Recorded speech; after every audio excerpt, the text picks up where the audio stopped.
This is the Sidelying Glute Max activity. Now, I recommend doing this barefoot so that way you get the best leverage against the wall, but there's a couple of things we need to optimize our setup. We're going to have a yoga block or just something, a couple of books could work, stacked underneath the feet. That's going to allow us to best get the foot contacts we need for this exercise. We have a 90-degree bend at both our knees and our hips, so a right angle at both. And we have a very, very light band around the top of the knees. You don't want to use a heavy band. It will not help you. You want something that's pretty light or very light according to the band resistance. And we also have a towel roll underneath the side that's facing the ground. So this will be his left side in this instance right here. And the towel roll is not underneath the hip, but underneath the waist, the lowest ribs right there.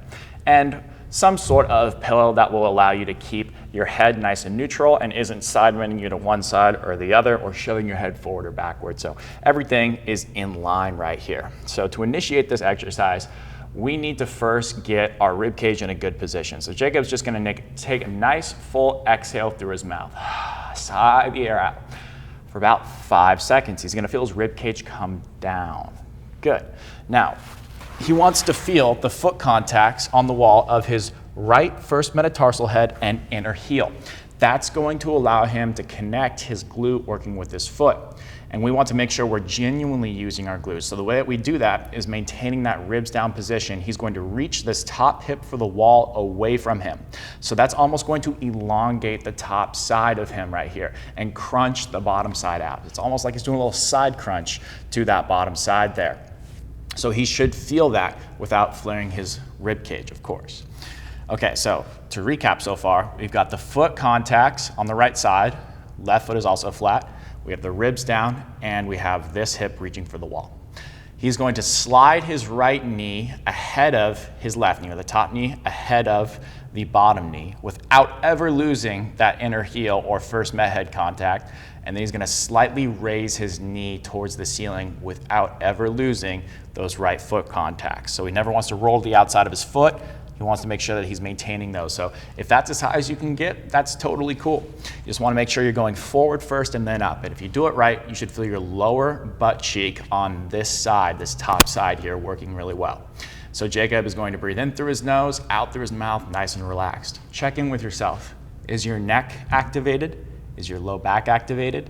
If it is, relax, because all you want to feel is this lower right glute working, this lower glute on the top side working, and maybe some downside side abs right there. So that'd be his left side abs. By far the biggest mistake here is people are going to want to use their top side ab wall to help them lift that knee up. So they're going to crunch here to get that.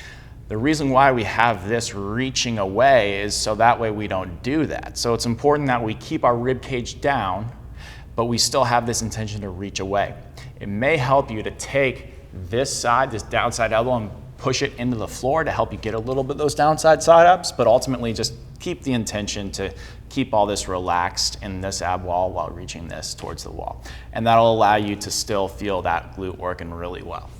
The other common mistake we see is the setup. So people will start too far away like this, and now they're kind of sliding their leg like this, and it just doesn't work at all. So we want to make sure that we're forward folded enough. We want to have at least a 90-degree angle right here, if not maybe just a tiny bit less than that, to optimize our ability to push our foot arch into the wall and use it with our glute.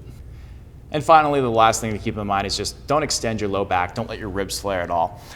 If you're maintaining the intention to keep your rib cage down, then you'll optimize your ability to use your glute max during this. So to recap, what we have is a little bit of left side abs, lower glute max on the top side, and we have our rib cage down. The rest of our body, our neck, our low back, our left foot is still on the wall but relaxed.